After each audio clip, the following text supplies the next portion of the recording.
तुम बार बार मेरे सामने क्यों आ जाती हो? मेरा दिन खराब हो जाता है, काली कलूटी गवार कही की। सृष्टि को चाय देने आई भाभी काजल के हाथ में मारते हुए कहा, जिससे चाय का कप और ट्रे फर्श पर गिर गई। सृष्टि को अपनी भाभी काजल के ऊपर चीखते हुए सुनकर उसकी माँ सुहासिनी जी अपने कमरे से बाहर आ गई, जहाँ सोफे पर सृष्टि बैठी आराम से टीवी देख रही थी। क्या बदतमीजी है ये सृष्टि, ये भाभी है तुम्हारी, ऐसे कैसे बात कर रही हो? ये गवार मेरी तो भाभी कतई नहीं हो सकती मम्मी। मैं इसको भाभी नहीं मानती और ना ही मानूंगी। जैसा इसका नाम वैसे ही इसकी शकल, एकदम काली कि कोयला भी शर्मा जाए। सृष्टि के मुंह से यह सब सुनकर तिलमिलाती सुहासिनी जी ने सृष्टि को जोरदार चटाक से तमाचा मारा तो सृष्टि और भी गुस्से में भड़क गई। मम्मी, इस अनपढ़ गवार के लिए आप मुझे मार रही है? आपको ये मासूम लगती है? आता तो इसे कुछ है नहीं और शादी के ख्वाब इसने दिल्ली के देख लिए। ये काबिल भी थी यहाँ के। ये शुक्र मनाए कि आपने पसंद कर लिया, वरना इसको कोई घास भी न डालता। इसलिए औकात में रहे तो अच्छा है। इस बार सृष्टि के शब्द सुनकर सुहासिनी जी से सहन ना हुआ और उन्होंने सृष्टि को एक और थप्पड़ रसीद कर दिया। पास में खड़ी बहू काजल रोकती रही, मगर सृष्टि पर सुहासिनी जी का हाथ एक बार फिर उठ चुका था। मम्मी जी, प्लीज रहने दीजिए ना, ये तो नादान है अभी। काजल बचाव करने बोल पड़ी थी। नादान नहीं है, अगले घर जाएगी और तमीज थैले भर के भी नहीं है इसमें, और बातें करती है ये डॉक्टर बनने की। सृष्टि, तुम जिसे अनपढ़ बोल रही हो ना, संस्कार उसमें तुमसे ज़्यादा है। हम ही तुम्हें कुछ सिखा ना पाए। हमारी ही ढील हो गई जो ये लड़की हमारे सिर पर चढ़ बैठी है। देख लूंगी तुझे तो, काली कलूटी कही की। सुहासिनी जी की बातें सुनकर सृष्टि गुस्से में उबल रही थी और काजल की तरफ आंखें तेरते हुए धमकी देकर सृष्टि अपने कमरे में चली गई। उसने अंदर जाकर जोर से दरवाजा बंद कर लिया। 2 महीने पहले ही तो शादी हुई थी जब केतन काजल को पत्नी बनाकर इस घर में आई थी, और आज ये नज़ारा था। बहू, मुझे माफ़ कर देना, ये सब मेरी वजह से ही हो रहा है। हमारे ही लाड प्यार ने इसे बिगाड़ दिया है। सुहासिनी जी ने अपनी बहू से माफ़ी मांगते हुए कहा। नहीं मम्मी जी, सब ठीक हो जाएगा, कोई बात नहीं, मुझे बुरा नहीं लगा। काजल एक सुलझी हुई लड़की थी जिसने बात को इस वक्त आया गया कर दिया, लेकिन जैसे जैसे शाम करीब आ रही थी वो अंदर ही अंदर घबरा रही थी। सुहासिनी जी तो ऐसे कुशल और समझदार बहू पाकर खुश थी, मगर सृष्टि के अलावा कोई और भी था जो काजल से खुश नहीं था।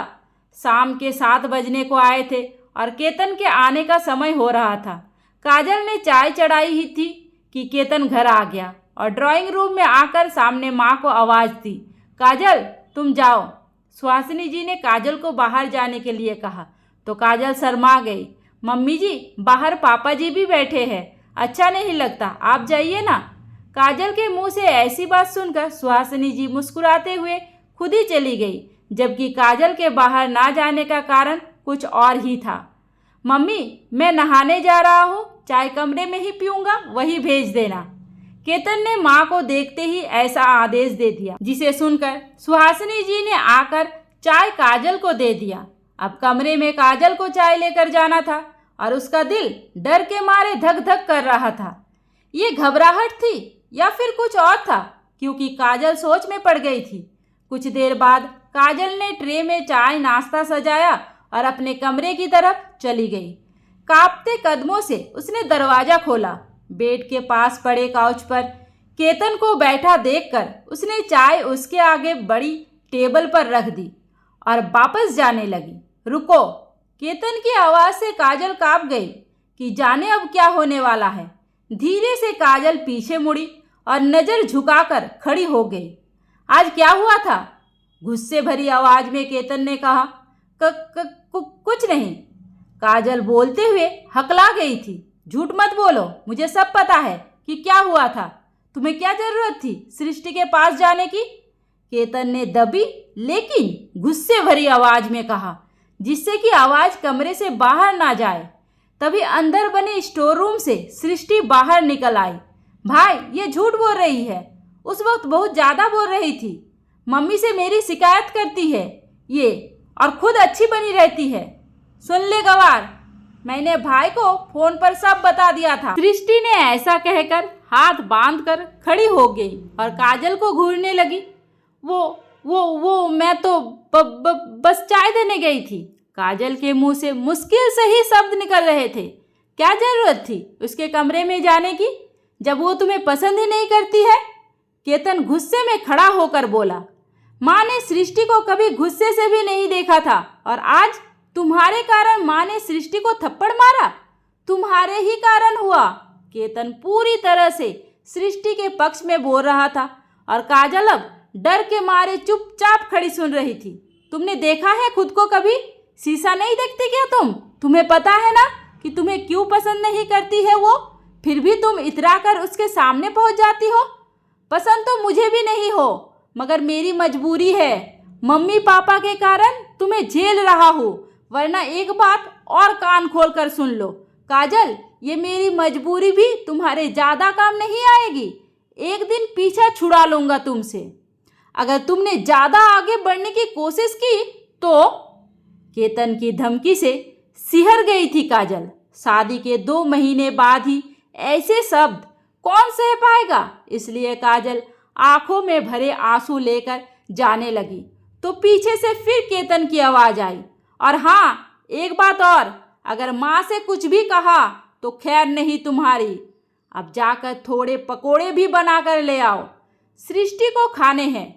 काजल सुनकर फिर से जाने के लिए मुड़ गई। अब काजल का दिल जोर जोर से रो रहा था। थैंक यू भैया कहते हुए सृष्टि अपने भाई केतन से लिपट गई थी। ये भी काजल ने जाते हुए सुन लिया था, और अब खुद को बहुत पराया महसूस कर रही थी। इसको तो वो अपना घर समझती थी और सोचती थी कि एक दिन केतन के दिल में भी अपने लिए प्यार जगा लेगी, मगर शायद सृष्टि के रहते तो कुछ हो ही नहीं सकता था, और इसी कारण अब उसकी उम्मीद धीरे धीरे टूट रही थी। आज तो हद ही हो गई थी। काजल भारी मन से किचन में वापस आई और पकोड़े बनाने की तैयारी करने लगी। अरे ये क्या कर रही हो बेटा काजल, किसके लिए इस वक्त पकोड़े बनाए जा रहे हैं? सुहासिनी जी ने मुस्कुराने लगी। मम्मी जी, इनको थोड़े भूख लगी थी और पकोड़े खाने का इनका मन भी हो रहा था, तो सोचा कि बना दूं।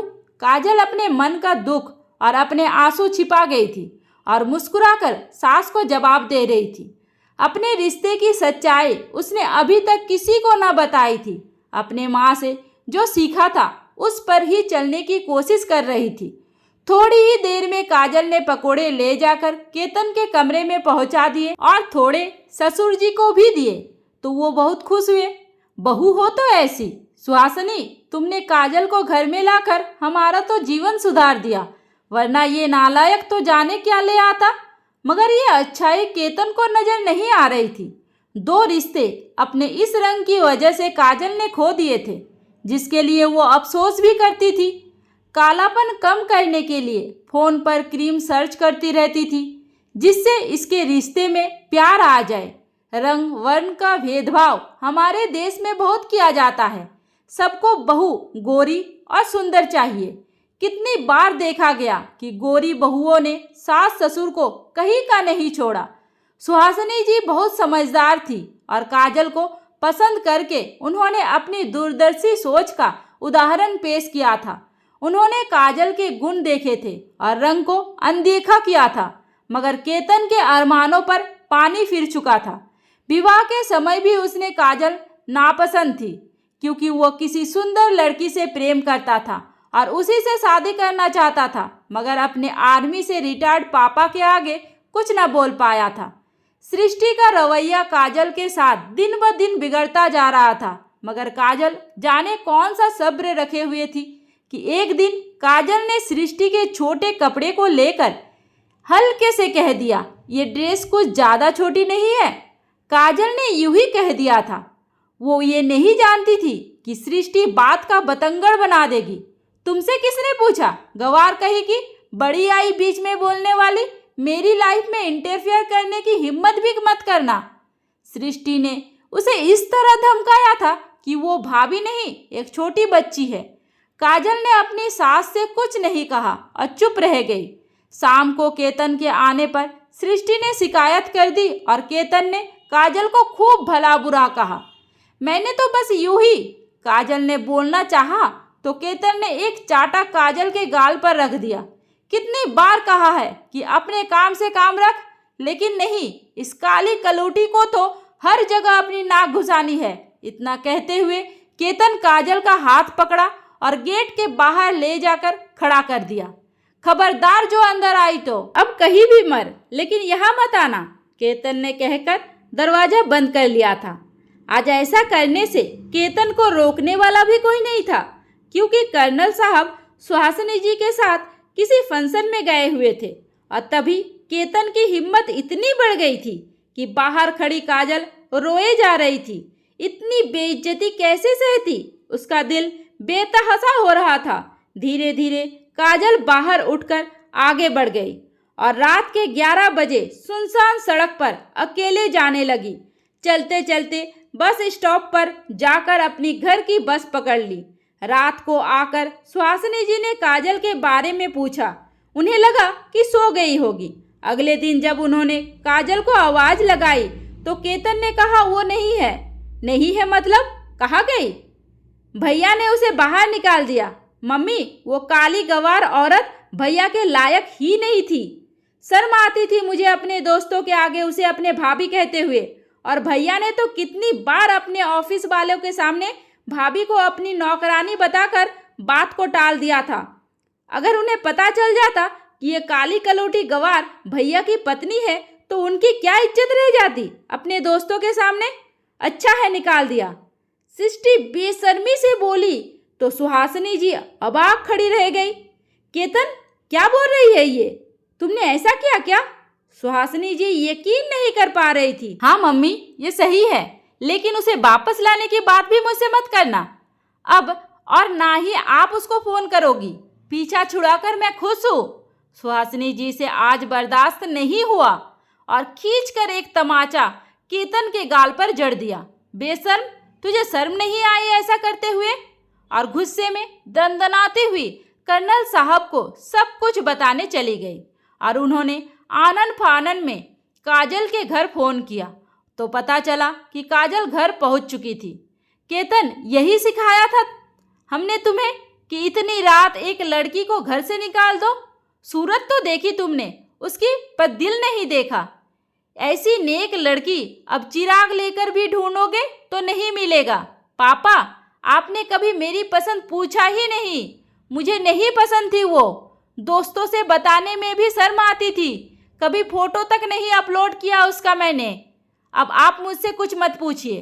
कर्नल साहब दिल के मरीज थे और कुछ दिनों तक उनका बीपी लगातार बढ़ा रहने लगा।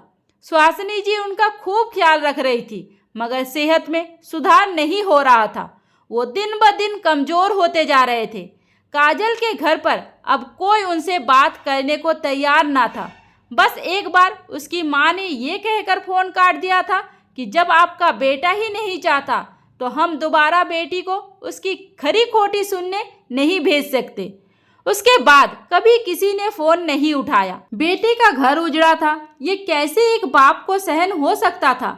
सुहासिनी जी कुछ न कर पा रही थी। एक दिन कर्नल साहब को हार्ट अटैक आया और वो हमेशा के लिए चले गए।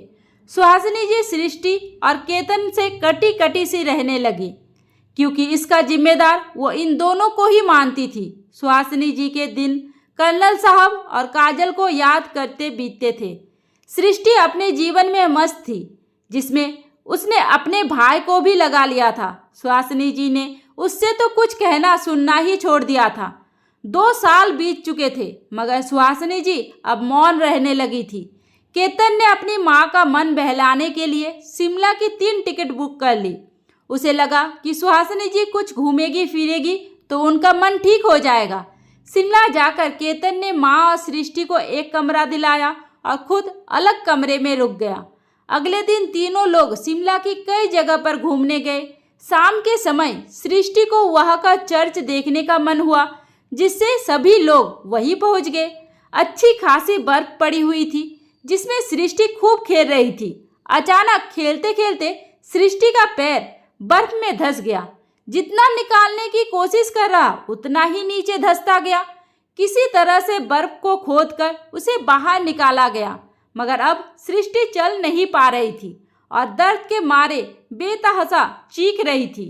एक कदम भी नहीं रख पा रही थी। तो केतन ने उसे गोद में उठाया और टैक्सी में डालकर होटल के कमरे में ले आया। जल्दी जल्दी उसने वापसी की टिकट बुक कर ली, क्योंकि शायद सृष्टि को अंदरूनी तौर पर ज़्यादा ही चोट लगी थी। पहले केतन सृष्टि को लेकर हॉस्पिटल पहुंचा।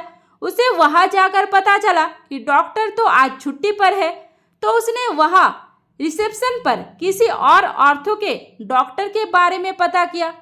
किसी दूसरे हॉस्पिटल का पता उसे दे दिया गया था, जहां हड्डियों के अच्छे डॉक्टर उपलब्ध थे। केतन सृष्टि को लेकर आधे घंटे में वहीं पहुंच गया और डॉक्टर के केबिन के बाहर बैठ गया। अपनी बारी का इंतजार करता रहा। केतन बार बार सृष्टि का सिर भी प्यार से सहला रहा था। जब उसकी बारी आई तो केतन अंदर पहुंचा और सृष्टि को एक तरफ बिठाने लगा, मगर जैसे ही हाथ धोकर डॉक्टर उसकी तरफ मुड़ी तो सामने का नज़ारा देखकर उसके पैरों तले जमीन खिसक गई और वो देखता ही रह गया। उसने अपने आंखों पर यकीन नहीं हो रहा था। उसकी आंखें बार बार डगमगा रही थी। सामने काजल डॉक्टर का अप्रेन पहने और गले में थेटिस्कोप डाले खड़ी थी, जो आज एक बहुत बड़ी ऑर्थो सर्जन है। वो भी उतनी ही हैरान थी, मगर उसने अगले ही पल अपने भाव छिपा लिए और बोली, कहिए क्या हुआ है? काजल तुम? जी मेरा नाम डॉक्टर काजल है। सॉरी डॉक्टर, कैसी है आप? केतन ने उससे पूछा, तो उसने जवाब नहीं दिया और अपना सवाल दोहराया। हुआ क्या है इन्हें? केतन ने सृष्टि के गिरने की जानकारी दी और काजल ने ट्रीटमेंट शुरू किया। पहले तो उसका एक्सरे करवाया और फिर बताया कि सृष्टि को फ्रैक्चर हुआ है। काजल ने पर्चे पर दवाइयाँ लिखी थी और सृष्टि को प्लास्टर भी लगा दिया था। सृष्टि काजल को इस रूप में देखकर नजरें नहीं मिला पा रही थी। जिसे उसने अनपढ़ गंवार कहा था, वो आज बहुत बड़ी डॉक्टर बनकर उसके सामने खड़ी थी। चलते चलते केतन ने धीरे से कहा, मम्मी ठीक नहीं है, क्या तुम एक बार उनसे मिल सकती हो? शायद वो तुम्हें देखकर ठीक हो जाए। इस पर काजल ने कुछ नहीं कहा और सुहासिनी जी से मिलने भी नहीं आई। कई दिन तक केतन उसको फोन करने की सोचता रहा, लेकिन उसने अभी तक सुहासिनी जी को उसके डॉक्टर बनने की और इसी शहर में होने की जानकारी दी ही नहीं थी। देता भी किस मुंह से? खुद ने ही तो उसे घर से बाहर निकाला था। दिन रात अब केतन की आंखों के सामने काजल का चेहरा आ रहा था। वो अब उससे बात करना चाहता था। कुछ दिन बाद सुहासिनी जी का पैर बाथरूम में फिसला और उनसे उठा ना गया। अब केतन को काजल से बात करने का एक और मौका मिल गया था। फिर से उसे सामने देखकर काजल चौंक गई, मगर जैसे ही उसने सुहासिनी जी को सामने देखा तो अपने जज्बातों पर काबू न रख पाई। उन्हें ऐसी हालत में देखकर उनके गले लग गई और खूब रोई। सुहासिनी जी भी उसे देखकर मुस्कुरा उठी और आंसू भी बहाए। आज बहुत दिन बाद वो ऐसे बोली थी। इसके बाद काजल ने उनका ट्रीटमेंट किया और केतन के साथ घर भेज दिया। जाते जाते सुहासिनी जी ने उनसे घर आने को कहा तो वो बस मुस्कुरा दी। मगर कुछ दिन बाद उनका हालात का जायजा लेने अचानक घर आई। उसे घर आया देखकर उसकी खुशी का ठिकाना नहीं था। लंगड़ाते पैर से सुहासिनी जी किचन में चाय बनाने लगी थी। काजल से ये देखा नहीं गया और उसने वहां आकर उन्हें बैठाकर और चाय खुद बनाई। केतन सब कुछ देख रहा था और खुद को कोस रहा था कि उसने इसके गुण क्यों नहीं देखे, क्यों नहीं इसकी सीरत को देखा। इतनी गुणवान पत्नी को घर से धक्के मारकर बाहर निकाल दिया। सुहासिनी जी ने सोफे पर बैठे हुए काजल के कंधे पर हाथ रखकर कहा, बेटा काजल वापस आ जा। काजल उनकी नम आंखें देखकर पिघल गई और उनके सीने से लग गई। उसने केतन की तरफ देखा तो केतन ने भी दोनों हाथ जोड़कर सिर झुका लिया। मुझे माफ़ कर दो काजल, मेरे किए गुनाहों का फल मुझे मिल गया है। मैंने पापा को खो दिया, लेकिन अब मम्मी को खोना नहीं चाहता।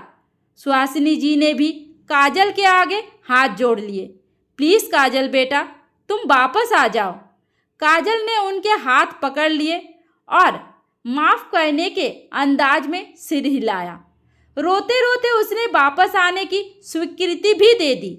सृष्टि ने भी आगे बढ़कर काजल से माफ़ी मांगी। उनका पश्चाताप देखकर काजल ने उनको माफ़ कर दिया और अब उनके साथ ही रहने लगी। दोस्तों, ये कहानी पूरी तरह से काल्पनिक है। कृपया इसे वास्तविकता से ना जोड़ें। ये कहानी आप लोगों को कैसी लगी मुझे कमेंट करके ज़रूर बताइए। उम्मीद करती हूँ आपको हमारी कहानी पसंद आई होगी। कहानी पसंद आई है तो वीडियो को लाइक करें, चैनल पर नए हैं तो चैनल को सब्सक्राइब करें और हाँ, नोटिफिकेशन बेल को ज़रूर दबाइए ताकि अगली अपडेट सबसे पहले आपको मिले। धन्यवाद।